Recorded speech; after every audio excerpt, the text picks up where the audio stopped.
Se quiser. Deus o abençoe, pastor. Boa noite, meus irmãos. O churrasco é de graça, vocês trazem as guarnições, não é? Que bênção, que bênção. Quero saudar a igreja com muita alegria. Recebi esse convite quase que como uma intimação, amados. E foi difícil porque hoje foi meu último módulo da minha pós de exposição bíblica. Eu teria que estar em sala de aula online até as 5h30. Como? Impossível, né? 3h30 viajando para cá, o ônibus, aquele calor e aquele... Enfim, chegando depois das 6, mas que bênção, que bênção, que bênção. Pastor Wellington, pastor Gerson, fez questão de me ligar justificando a ausência dele, né? E nem precisava, porque ele é o pastor da igreja, mas fez essa deferência, e eu quero também agradecê-lo pela liberdade de estar aqui. E por que foi quase como uma intimação? Porque eu sei, amados e amadas, como esses ajuntamentos, esses movimentos testam a fé da igreja. E eu sou entusiasta disso. Por isso que, à luz daquilo que também foi cantado pelo coro, e eu quase que vinha com a camisa do coro, né? Já pensou? Eu poderia entrar para cantar também, né? Canções muito próprias e tudo a ver com a série rápida que eu quero trazer aos irmãos no livro de Josué. Vamos para o livro de Josué. Hoje à noite, amanhã de manhã e amanhã à noite, querendo Deus. Ardeu no meu coração de compartilhar algo do livro, ou no livro de Josué, com os amados e amadas desta igreja. O livro de Josué é um livro da conquista, é o livro da estratégia, é o livro onde o poder de Deus está por detrás de todas as conquistas. Deus havia liberado uma promessa a Moisés, mas Moisés viu a terra de longe, mas não pôde entrar.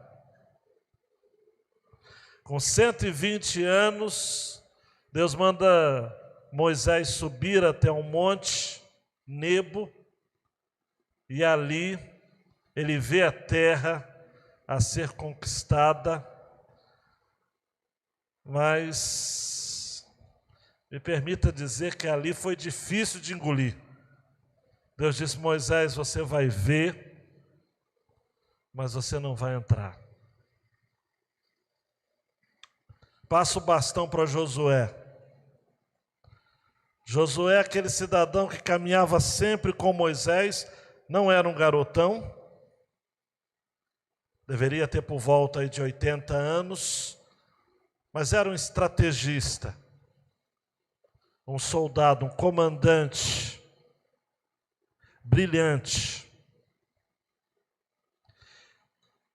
O livro de Josué foi escrito numa estrutura que fica muito fácil da gente entender qual é o objetivo de Deus ao colocar este livro justamente nessa posição aqui.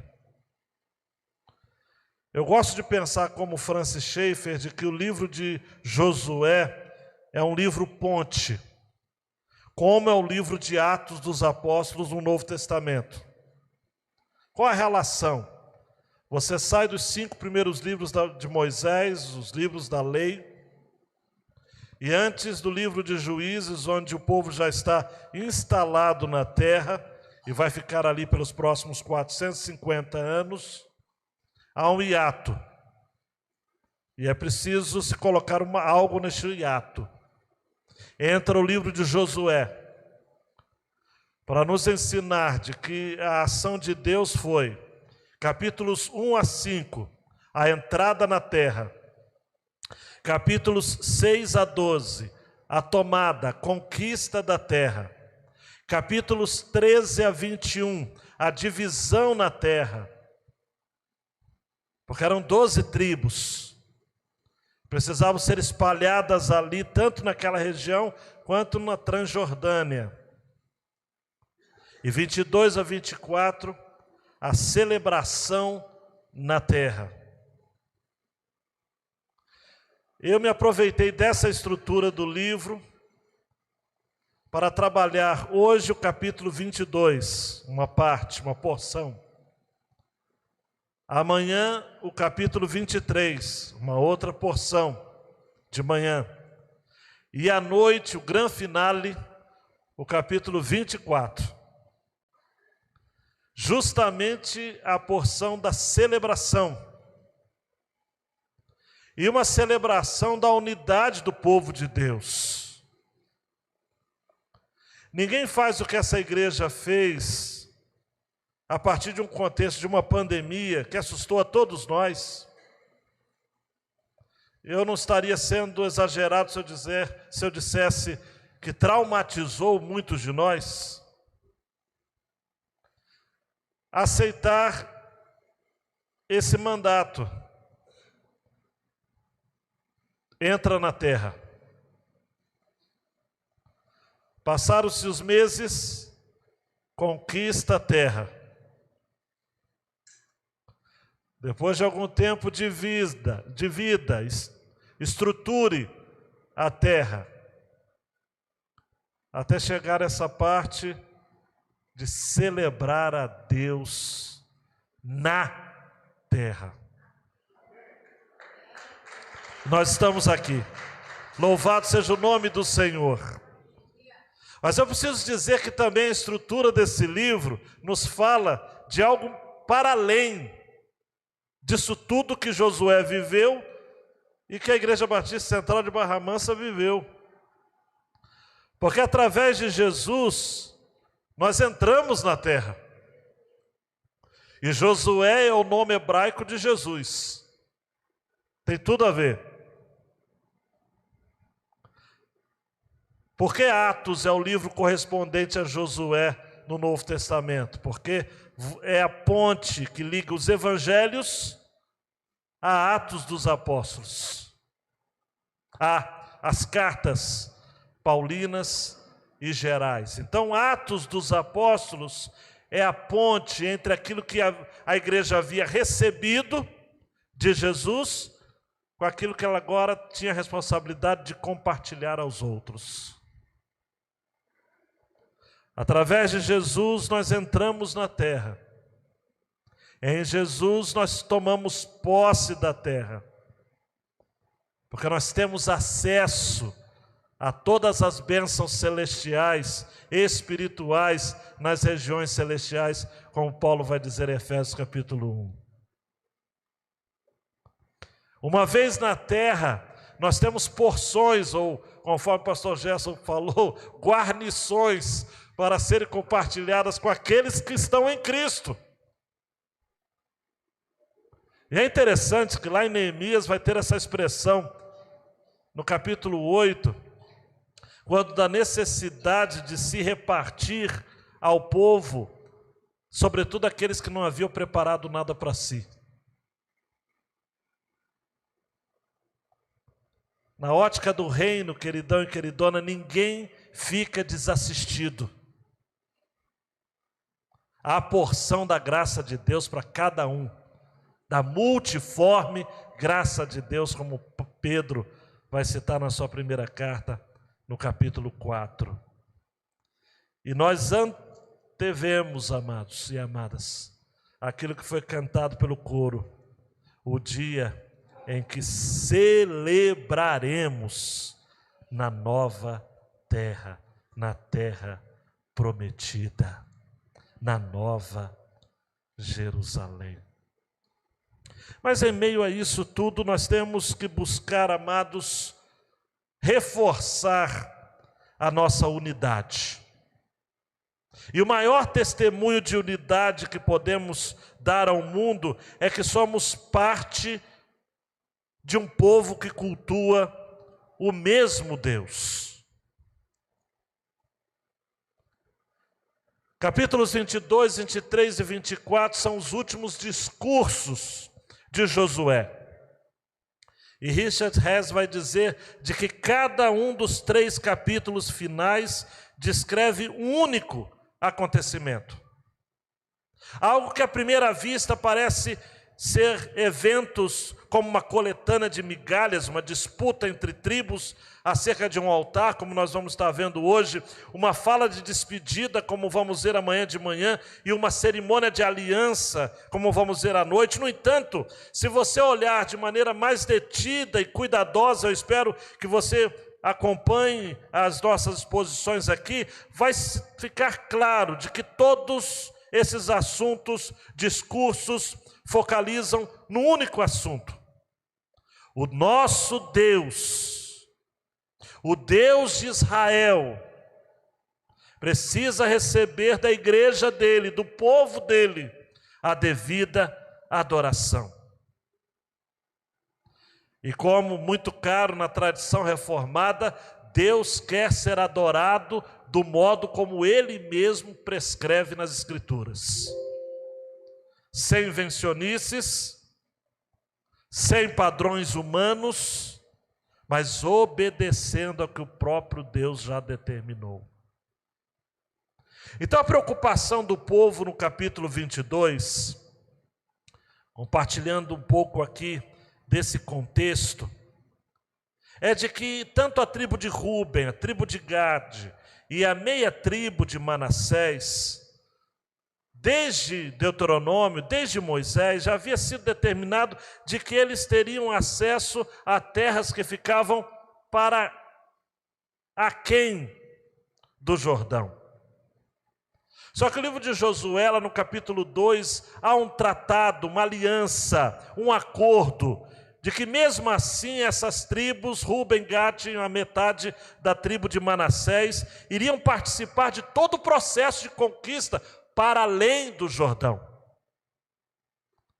E depois eles retornariam para as suas devidas terras. Isso foi acordado. Foi algo definido, algo certo, algo que todos disseram: faremos tudo conforme foi definido.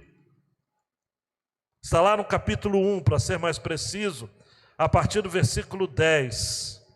No versículo 12 do capítulo 1, Josué falou aos rubenitas, aos gaditas e à meia tribo de Manassés, dizendo: lembre-se do que Moisés, servo do Senhor, ordenou a vocês, dizendo: o Senhor, seu Deus, está dando descanso, grava essa palavra, descanso, a vocês e lhes dará essa terra.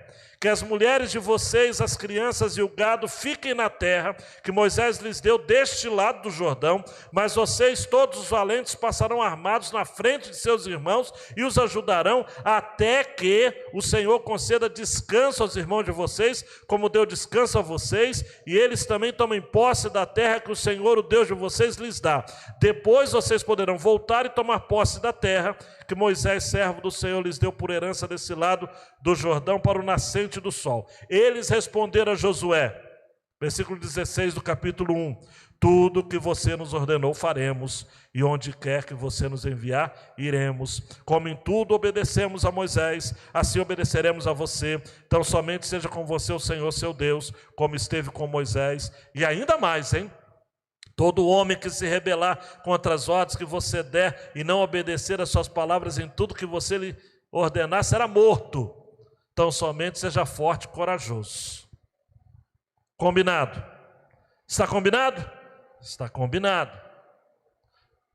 A partir do capítulo 2, nós temos a entrada na terra. E agora, no capítulo 22, Josué abençoa e despede as 2 tribos e meia. Já havia se passado em torno de 14 anos. A conquista já estava estabelecida, 7 povos poderosíssimos haviam sido vencidos. eles retornam para a terra que o Senhor havia lhes dado, com muito gado, com muita prata, ouro, bronze, ferro, roupas. Eles vão na direção, então, de Gileade, a terra da propriedade deles, segundo o mandato que haviam recebido de Moisés.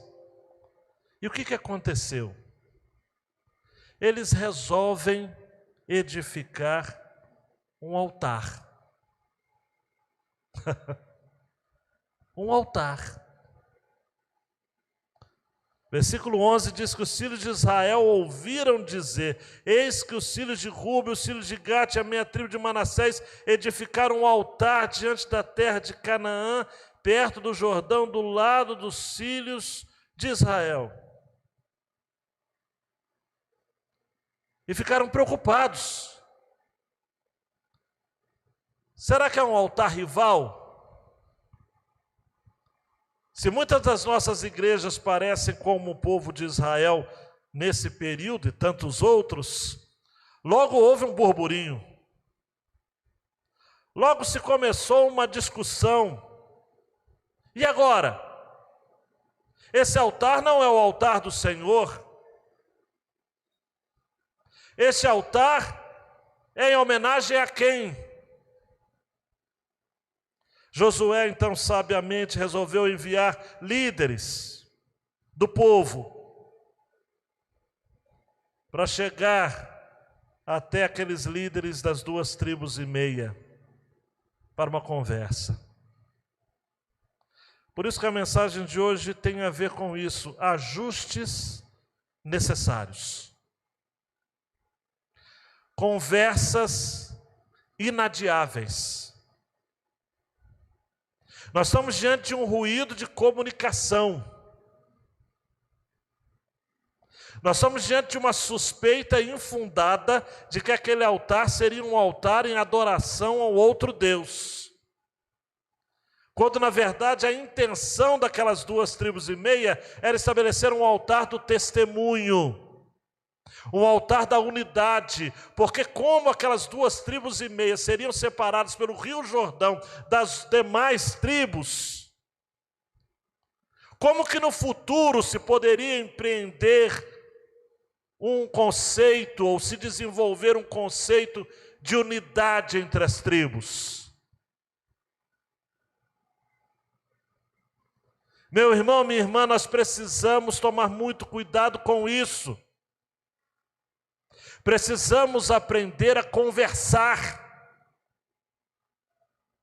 Precisamos aparar algumas arestas. É natural que depois de um processo tão difícil, como o pagamento de um terreno e agora a entrada em mais campanhas, haja ainda alguns rumores. Haja alguns pontos que precisam ser acertados. E Deus me tocou profundamente para eu começar esta série falando sobre isso. A necessidade de se buscar uma unidade de testemunho de que somos parte de um povo que cultua o mesmo Deus. Então é preciso que haja acordo. Então vamos ao texto agora, a partir do verso 21. Então os filhos de Rúben, os filhos de Gade e a meia tribo de Manassés responderam aos cabeças, aos líderes dos grupos de milhares de Israel, aqueles que foram até eles para chamar a atenção a respeito dessa situação. E eles responderam, versículo 22: o poderoso Deus, o Senhor, o poderoso Deus, o Senhor, Ele sabe, e Israel mesmo saberá, se foi em rebeldia ou por infidelidade contra o Senhor que fizemos isso. Não nos poupem a vida no dia de hoje. Se edificamos um altar para deixarmos de seguir o Senhor, ou para sobre ele oferecermos holocausto e oferta de cereais, ou sobre ele fazermos oferta pacífica, que o Senhor mesmo nos responsabilize. Por isso, pelo contrário, gente, é aquele popular ditado, né? Conversando é que se entende. Olha só, pelo contrário, fizemos isso por causa da seguinte preocupação: amanhã, talvez os filhos de vocês dirão aos nossos filhos: o que é que vocês têm a ver com o Senhor, o Deus de Israel? Porque o Senhor pôs o Jordão por limite entre nós e vós. Ó filhos de Ruben e filhos de Gade, vocês não têm nada a ver com o Senhor? E assim bem poderiam os filhos de vocês afastar os nossos filhos do temor do Senhor. Por isso dizemos: vamos edificar um altar, não para holocausto, nem para sacrifício, mas para que entre nós e vocês e entre as nossas gerações depois de nós, nos sirva de testemunho e possamos servir o Senhor na presença dele com os nossos holocaustos, os nossos sacrifícios e as nossas ofertas pacíficas. E também para que no futuro os filhos de vocês não digam aos nossos filhos: vocês não têm nada a ver com o Senhor. Por isso dissemos: se no futuro disserem algo assim a nós ou aos nossos descendentes, responderemos: veja o modelo do altar do Senhor que os nossos pais fizeram, não para holocausto nem para sacrifício, mas para testemunho entre nós e vocês. Longe de nós a intenção de nos rebelarmos contra o Senhor e deixarmos hoje de seguir o Senhor, edificando um altar para holocausto, oferta de cereais ou sacrifício, altar que não é o altar do Senhor nosso Deus, que está diante do seu tabernáculo, lá em Siló. Quando o sacerdote Finéias, os chefes da congregação e os cabeças dos grupos de milhares de Israel que estavam com ele, ouviram as palavras que disseram os filhos de Ruben, os filhos de Gade e os filhos de Manassés, deram-se por satisfeitos. E Finéias, filho do sacerdote Eleazar, disse aos filhos de Ruben, aos filhos de Gade e aos filhos de Manassés: hoje sabemos que o Senhor está no meio de nós, porque vocês não cometeram infidelidade contra o Senhor. Assim vocês livraram os filhos de Israel da mão do Senhor. Finéias, filho do sacerdote Eleazar, e os chefes, deixando os filhos de Ruben, os filhos de Gade, voltaram da terra de Gileade para a terra de Canaã, aos filhos de Israel, e lhes deram relatório de tudo. Com essa resposta, os filhos de Israel se deram por satisfeitos e bendizeram a Deus, e não falaram mais de ir e fazer guerra contra eles, para destruir a terra que habitava os filhos de Ruben e os filhos de Gade. Os filhos de Ruben e os filhos de Gade chamaram o altar de testemunho, porque disseram: é um testemunho entre nós de que o Senhor é Deus. É um testemunho entre nós de que o Senhor é Deus. Nós estamos diante de um testemunho do Senhor. Algo que, como crentes em Cristo Jesus e pertencentes ao povo de Deus, vez por outra, amados e amadas, nós precisamos fazer tal concerto. Usando uma linguagem mais jovial, estamos na mesma página? Estamos na mesma vibe? Estamos juntos de verdade? Estamos falando a mesma língua? Ou estamos como Gênesis 11, quem pedia tijolo dava argamassa, pedia massa e dava areia, enfim, cada um falando uma língua confusa, confusão, Babel. Se Gênesis 11 é a confusão, Atos 2, na multidão de línguas, havia entendimento, cada um entendia na sua própria língua. A igreja do Senhor tem um legado, amados, que precisa deixar para as futuras gerações. Nós somos o povo do memorial da unidade.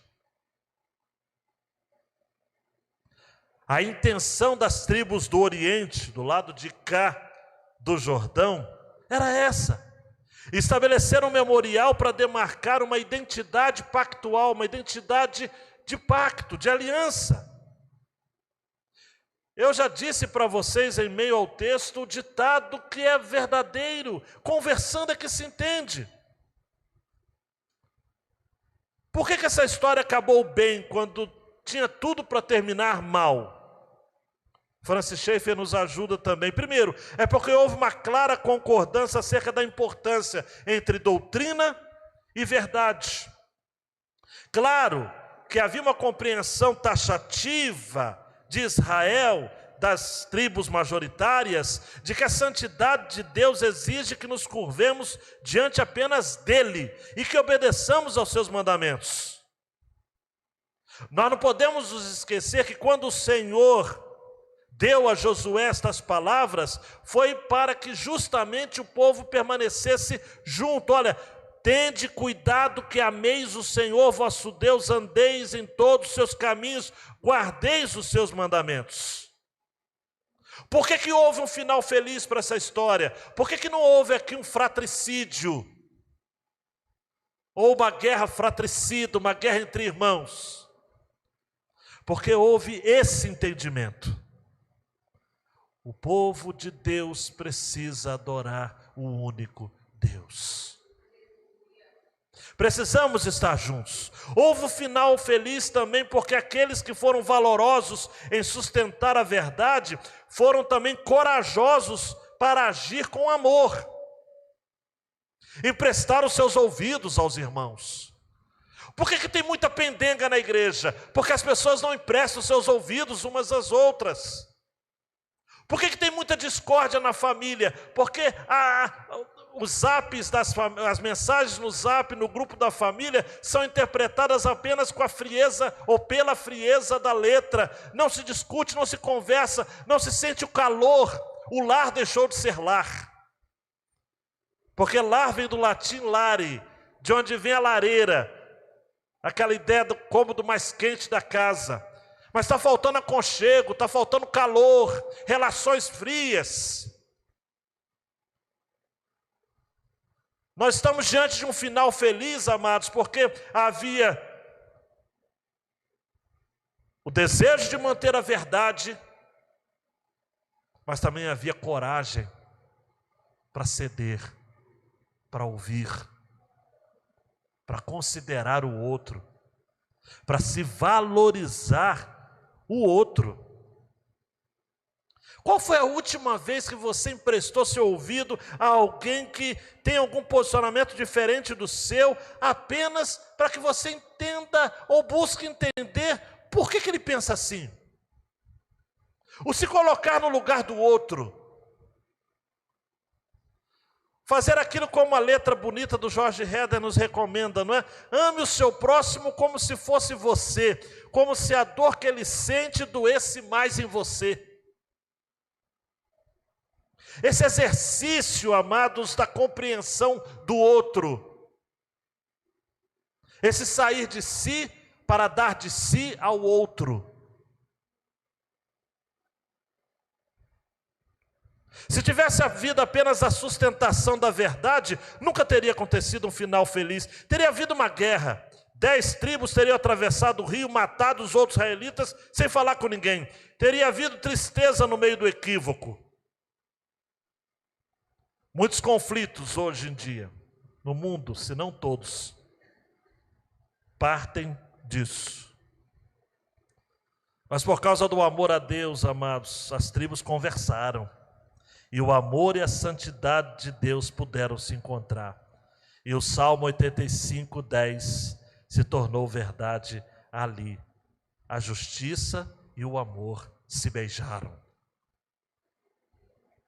Glória a Deus. Há também uma preocupação aqui, Bruno, e amados e amadas, com o futuro. Amanhã os vossos filhos talvez dirão aos nossos filhos. Vocês não fazem parte disso. Vocês não têm nada a ver com o Senhor. Versículo 27.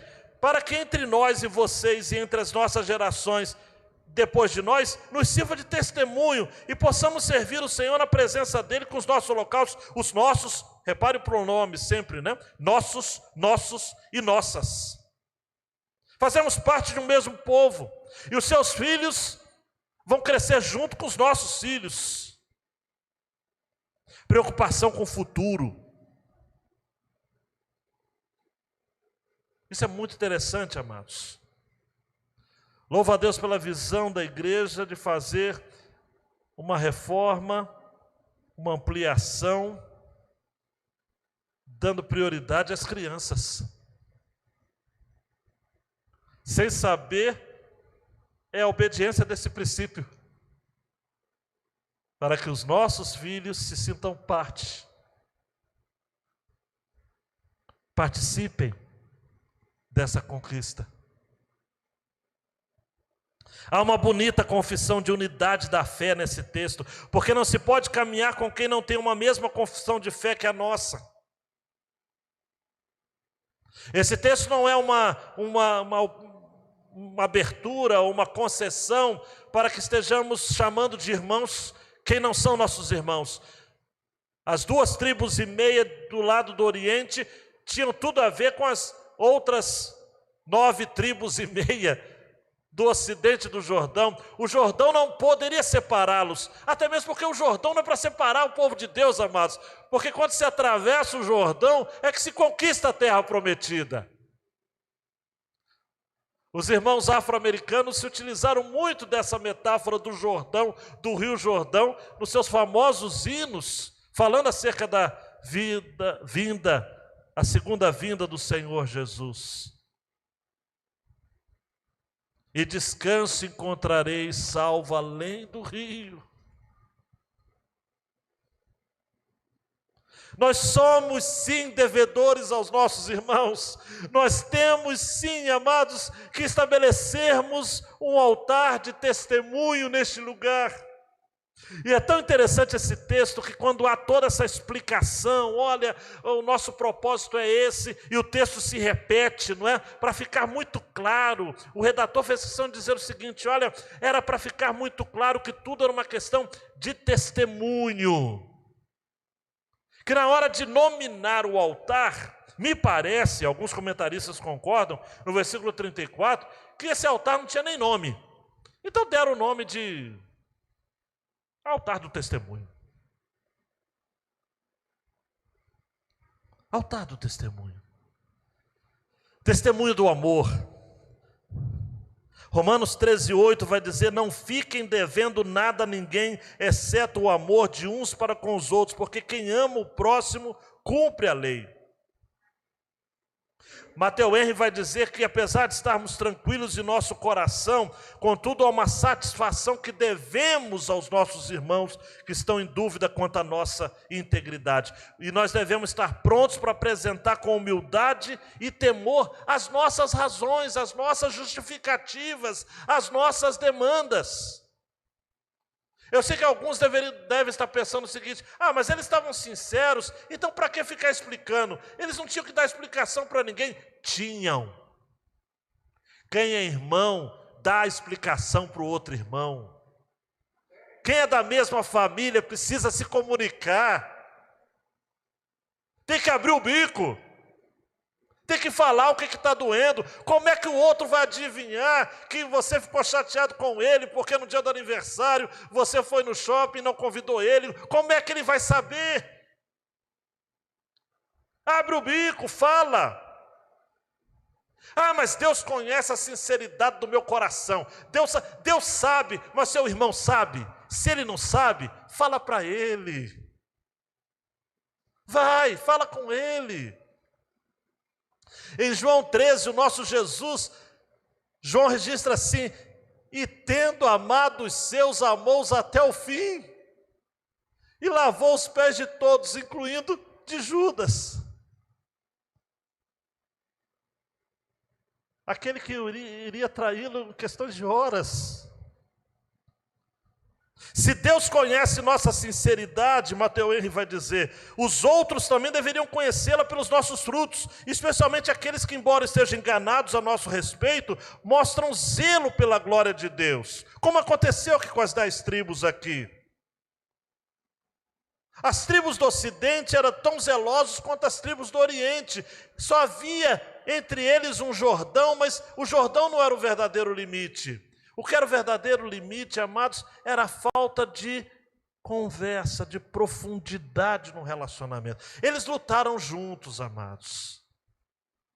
Nós estamos falando de uma turma que lutou juntos, são veteranos de guerra, gente que compartilhou acampamentos, gente que dormiu nas mesmas trincheiras, e que agora quase estão em vias de ataque. Amados, por que eu estou ministrando esta palavra? Porque alguém já disse de maneira muito sábia que não existe um momento mais perigoso para o crente do que depois de uma vitória.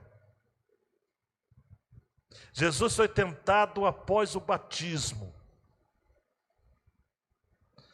Após a conquista da terra, a terra foi dividida, está tudo certo, está tudo muito bem, numa boa, e agora quase, amados, uma guerra interna, civil, usando uma nomenclatura bem fora da realidade do contexto, mas uma guerra entre irmãos.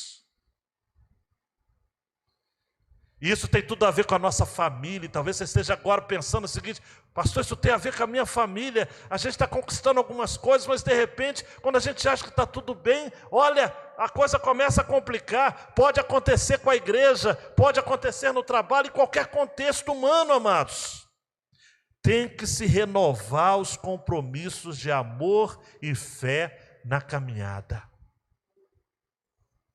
E creio que esse é o nosso propósito neste final de semana.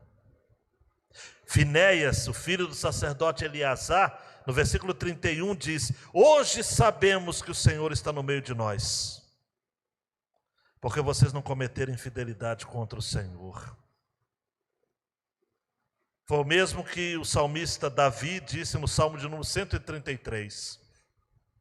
Oh, como é bom e agradável viverem unidos os irmãos. É como óleo precioso sobre a cabeça, o qual desce pela barba, a barba de Arão, desce para a gola de suas vestes. É como o orvalho do Hermon, que desce sobre os montes de Sião. Ali o Senhor ordena a sua bênção e a vida para sempre.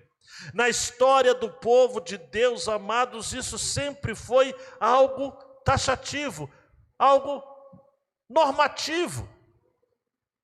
O povo de Deus precisa aprender a viver como irmãos, porque são irmãos. Nós somos irmãos. Esse altar de testemunho, esse altar no hebraico de Ed, um testemunho do seu relacionamento com Deus Israel, um testemunho de que todas as tribos estavam em conformidade com a mesma fé, um testemunho de que o Senhor, o Jeová, é Deus, Ele mais ninguém, um testemunho para gerações futuras acerca do cuidado de transmitir a fé pura e completa aos filhos dos filhos dos filhos, e para que os nossos filhos tenham comunhão com seus filhos. Eu não poderia de maneira alguma falar com os amados nesse texto sem ir para 1 Pedro no capítulo 2 e evocar aqui aquilo que o autor sagrado fala: somos raça eleita. Somos raça eleita. A palavra raça vem a ideia de genos no grego, daí que vem genética, família. Raça eleita, quer você queira, quer não, se você faz parte da igreja do Senhor Jesus e do povo adquirido e eleito dele, você é da mesma genética do Pai. Somos filhos do mesmo Pai, somos parentes. Estamos intrinsecamente conectados um ao outro. É como se fosse um laço de sangue. Quando Pedro afirma que somos raça eleita, ele indica que um grupo de pessoas que por escolha divina se tornou família. E é uma raça eleita. Foi criada, escolhida e chamada pelo próprio Deus. Por isso eu aprendo com Ronaldo Lidório que a sua identidade e a minha identidade não é definida por você ou por mim, mas é por Deus. A nossa identidade não está guardada em nós, mas em Deus. Nós não encontramos significado nesta vida em nós, mas em Deus. Somos amados, escolhidos pelo Criador para pertencermos à santa e eterna família, que tem como missão perpétua tributar glória a Deus e alegrar-se em sua presença. Eu e você somos raça eleita, somos povo de Deus, não importa se estamos daqui, aquém ou dali, além do Jordão. Somos todos o mesmo povo, a mesma gente. Fomos escolhidos em laços familiares perpétuos, para sermos de Deus, estarmos com Deus, hoje e para todo o sempre. Amém. Por isso que como é que a gente vai para casa? A gente vai para casa pensando nesse capítulo 22, nessa série de discursos finais de Josué, e esse primeiro dos últimos discursos, ele evoca o compromisso pela unidade.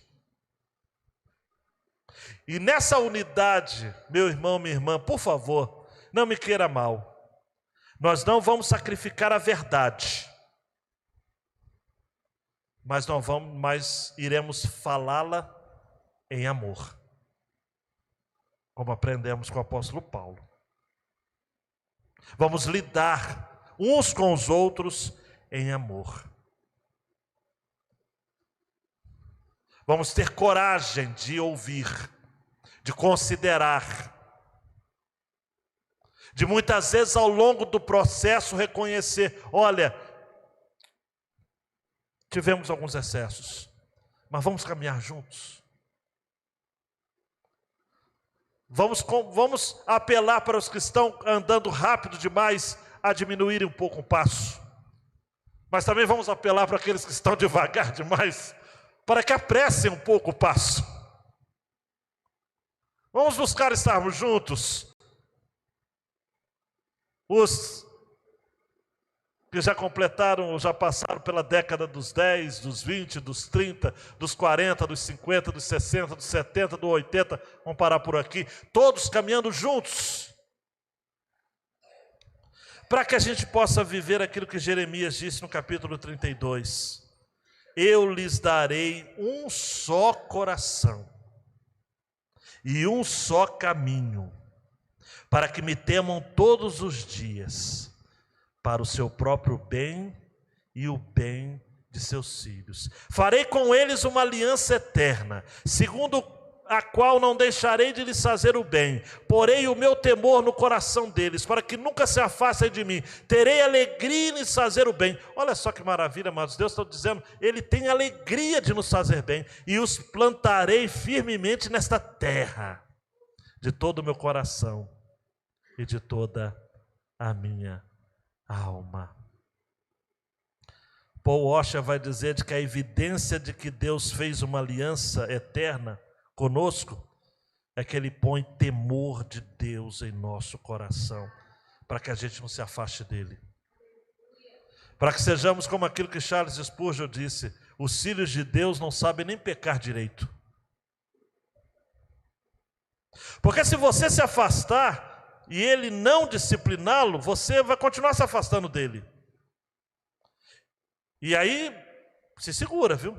Porque isso é evidência de que Ele não pôs o temor dEle em você. Isso é evidência de que você não foi regenerado, não tem aliança com Deus.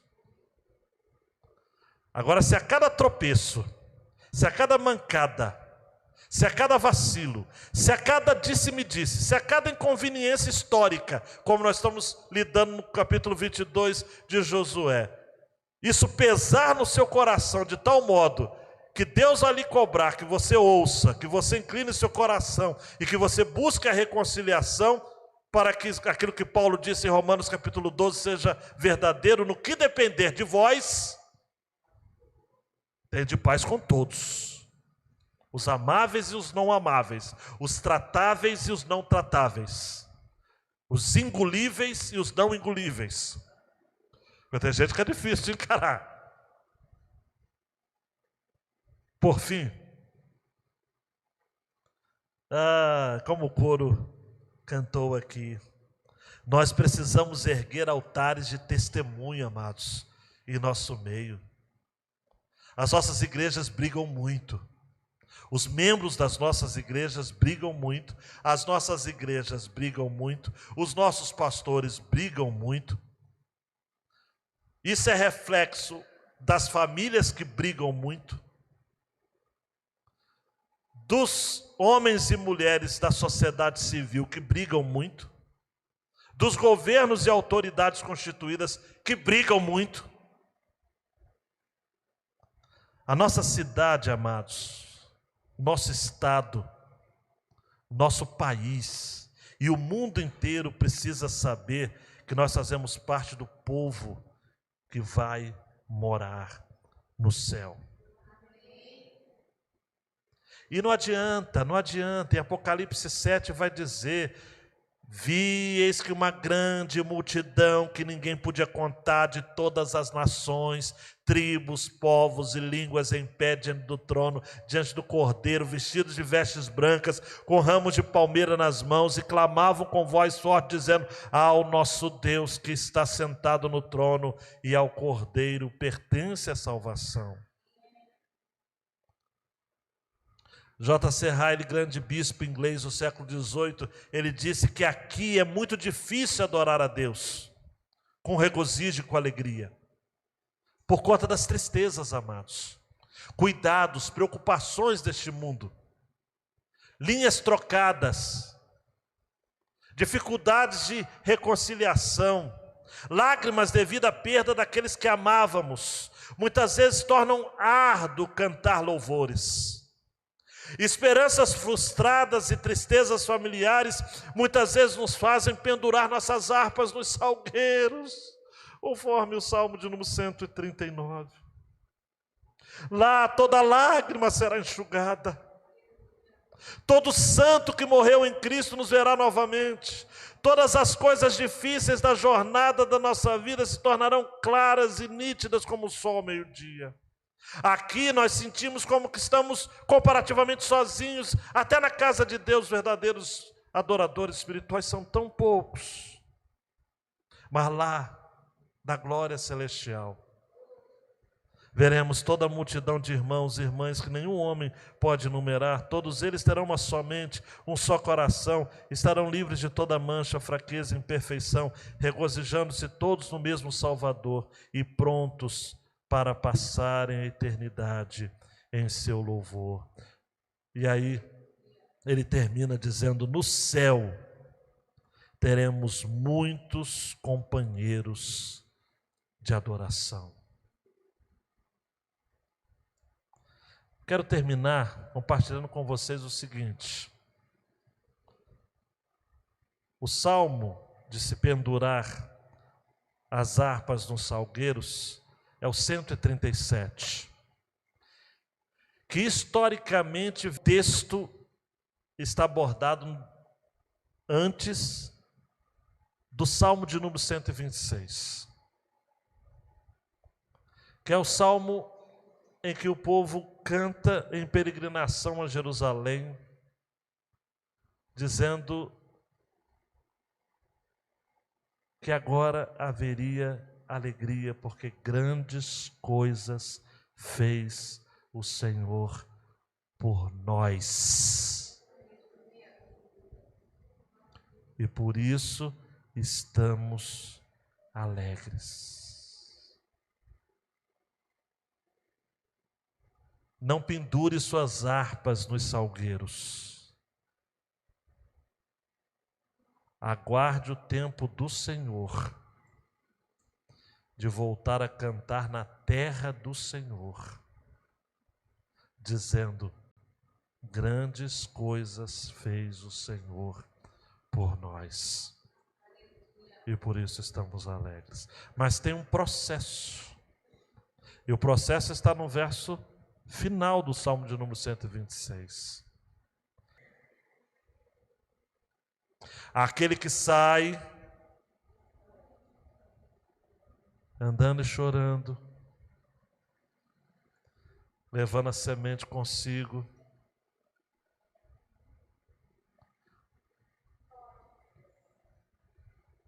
lançando a semente à terra, ao solo fértil da vontade de Deus, voltará sem dúvida com alegria, trazendo consigo os seus molhos.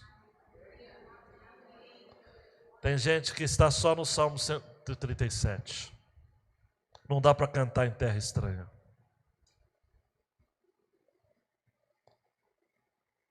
Mas tenha fé e mantenha-se unido ao povo de Deus. Porque em havendo obstinada coragem para se inclinar o coração e se emprestar o ouvido para o outro, por mais que seja renhida, por mais que seja intensa, por mais que seja dolorosa, quão duro seja o caminho, quando se trilha pelo caminho da adversidade com fé, ao se chegar ao outro lado, pode-se olhar para trás e dizer: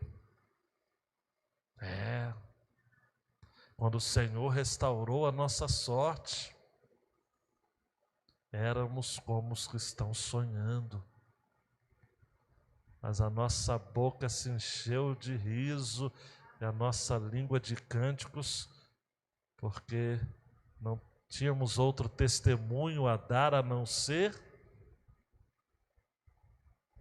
o Senhor tem feito grandes coisas por nós. Amanhã, querendo Deus, pela manhã, eu espero que você esteja aqui, atento, mesmo com o cheiro do holocausto, estará sendo preparado. Porque, pastor Gerson, Josué diz para o povo: olha, eu já estou ficando velho. E ainda tem muita coisa para fazer. E Josué faz um apelo aqui por empenho. Porque após uma vitória inicial, é muito comum se haver uma acomodação. E Josué fala: não, eu estou ficando velho, mas vocês ainda têm condições de avançar muito e muito e muito. Se ele tinha 90 anos nessa época, ele faleceu com 110. Então ele estava realmente... Mas ele disse: não, empenhem-se para se conquistar ainda mais. Então amanhã pela manhã, só lanço essa fala. A ideia vai ser essa: temos mais da terra para conquistarmos. Deus, esta palavra que o Senhor colocou no meu coração, para esse contexto aqui de vida do povo da Igreja Batista Central de Barra Mansa.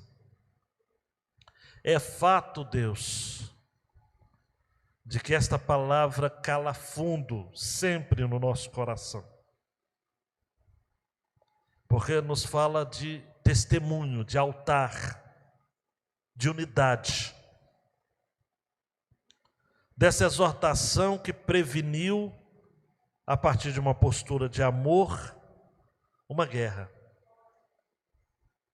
Continue falando aos nossos corações e que evoquemos realmente esse princípio da unidade, porque o que nós temos para mostrar ao mundo de testemunho é o fato de fazermos parte de um povo que adora o mesmo Deus. Que isso seja verdade nas nossas vidas como igreja, no nome de Jesus. Amém. Amém.